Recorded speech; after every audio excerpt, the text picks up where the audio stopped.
dan peristiwa yang benar-benar terjadi pada masa lampau.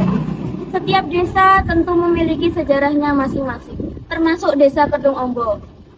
Saya, Putri Ageng Yoga, kelas 1A, program studi Pendidikan Guru Sekolah Dasar Universitas Nusantara PGRI Kediri, yang akan menceritakan asal mula terbentuknya desa Kedung Ombo.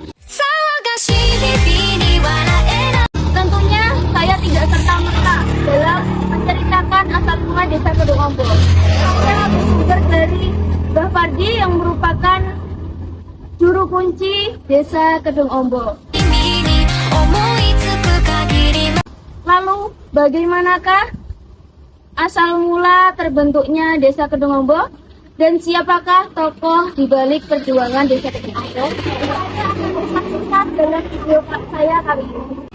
Mbah Muso yang merupakan anak petani yang lahir pada tahun 1781 Masehi di Grobogan, Jawa Tengah. Beliau memiliki nama asli Nur Ali, dinamakan Mbah Muso karena memiliki anak yang bernama Gento Perwiro Muso. Mbah Muso sendiri memiliki hobi menyendiri di tempat keramat dan sembunyi-guna untuk mendekatkan diri kepada Allah. Mbah Muso sendiri merupakan Panglima Sakti Pangeran Diponegoro yang melarikan diri akibat kekalahan yang disebabkan oleh kaumnya itu sendiri. Konon katanya Mbah Muso ketika menyendiri, beliau mendengar suara tapi tidak nampak wujudnya. Lalu beliau mengikuti arah burung dan burung itu berhenti di desa Kedung Ombo, tepatnya di daerah yang sekarang digunakan menjadi pasar. Lalu beliau itu pulang di desa Salam untuk menjemput anak dan istrinya dengan dibuntel kacu atau dimasukkan ke dalam sapu tangan.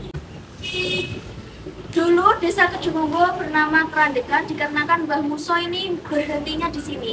Kerandekan yang memiliki arti berhenti di sini. Lalu seiring berjalan waktu diganti menjadi desa Kedung Ombo dikarenakan Kedung ini merupakan artian hamparan air dan Ombo ini merupakan artian air yang dalam dan luas. Lalu dinamakan Kedung Ombo yang artinya memiliki hamparan air yang luas dan dalam.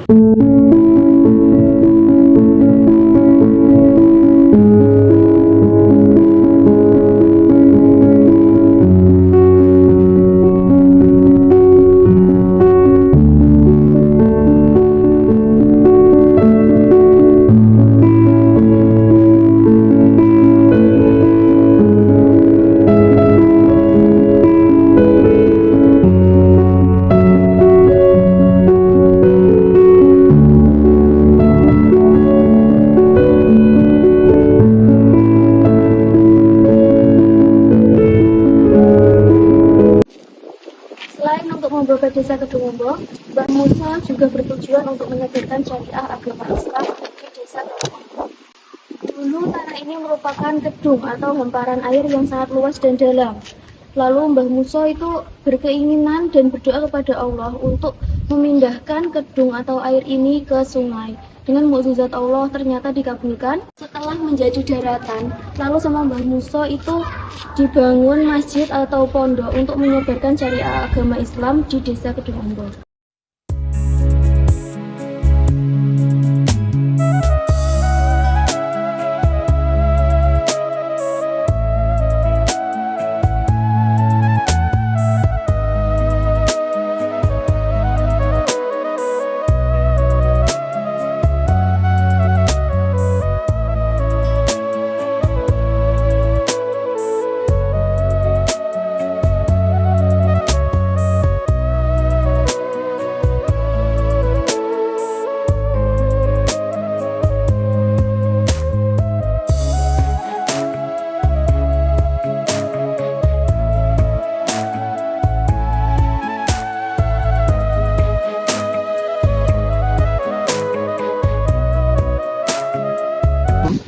Kerusukan kali inilah terjadinya sangkut paut dengan masjid yang saya ceritakan tadi. Konon katanya, sungai ini tidak akan pernah kering sekalipun musim kemarau yang sangat panjang.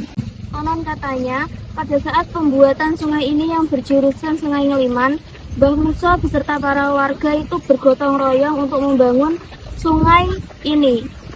Lalu untuk makannya, sarapan beserta makan siang itu anehnya nasi satu bakul itu dapat dimakan beratus-ratus orang beserta lauknya itu tidak habis dan mereka terbagi sama rata. Dan satu lagi, untuk upah mereka itu dikasih kebebasan untuk mengambil koin dalam satu kantong itu, tapi juga tidak habis-habis teman-teman. Itu merupakan keajaiban dan mukjizat dari Mbah Muso sendiri. Penyebab Mbah Muso itu sendiri wafat dikarenakan beliau itu sakit kemudian meninggal, dan beliau berpesan kepada keluarga, semisal keluarga itu tidak percaya apakah beliau sudah meninggal atau belum, setelah 7 hari wafatnya keluarga disuruh membuktikan dengan menggali makam, tapi sampai sekarang tidak ada yang berani menggali makam dari Mbah Muso itu sendiri. Nah teman-teman, ini adalah makam dari Mbah Muso beserta Mbah Putri, istri beliau. Dan untuk di sekitaran sini merupakan makam dari Mbah Bajul yang merupakan abdi dari Mbah Muso. Makam yang ada di sekitaran makam Mbah Muso ini merupakan makam dari garis keturunan Mbah Muso itu sendiri.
Saat pembangunan masjid ini sempat menuai perdebatan. Ditanyakan kepada sesepuh, mereka menjawab berat. Lalu ditanyakan lagi kepada sesepuh yang ada di balik kambang, mereka juga menjawab berat. Lalu kemudian ada keluarga dari Kurung yang kebetulan datang ke Masjid Ki Muso dengan niat istighosah. Mereka mendukung adanya renovasi di Masjid Ki Muso. Setelah kayu dikumpulkan, ada salah satu warga yang bermimpi ada sosok berjubah putih mengelilingi kayu tersebut. Lalu spontan Bapak Pardi menjawab itu adalah Mbah He. Ada lagi satu keunikan dari masjid ini. Ketika ada seseorang yang tidur di dalam keadaan tidak suci, lalu dia itu dipindahkan oleh seorang makhluk yang tak kasat mata di tempat wudhu, seolah-olah dia itu disuruh untuk mensucikan diri dulu. Berdasarkan rumor baru-baru ini, ada salah satu kiai dari Lamongan, beliau mengaku bertemu dengan Mbah Muso di Lamongan. Mbah Muso menyuruh beliau untuk berkunjung ke rumah Mbah Muso yang ada di Kedungombo. Beliau menceritakan kejadian itu, lalu warga setempat itu meyakinkan kepada beliau bahwa Mbah Muso itu sudah wafat. Tapi beliau itu tetap kekeh bahwa beliau telah bertemu Mbah Muso dan Mbah Muso itu masih ada. Kebermanfaatan masjid ini seringkali condong ke kegiatan keagamaan seperti ziarah, istighosah rutin, TPQ anak-anak. Lalu masjid ini dijadikan masjid utama di desa Kedungombo bagian Lor Kali.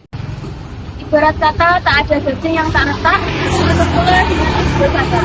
Oleh karena itu, segala kritik yang membangun saya terima dengan lapang dada demi perbaikan istighosah. Saya Mutia Yoga pamit undur diri. Wassalamualaikum warahmatullahi wabarakatuh.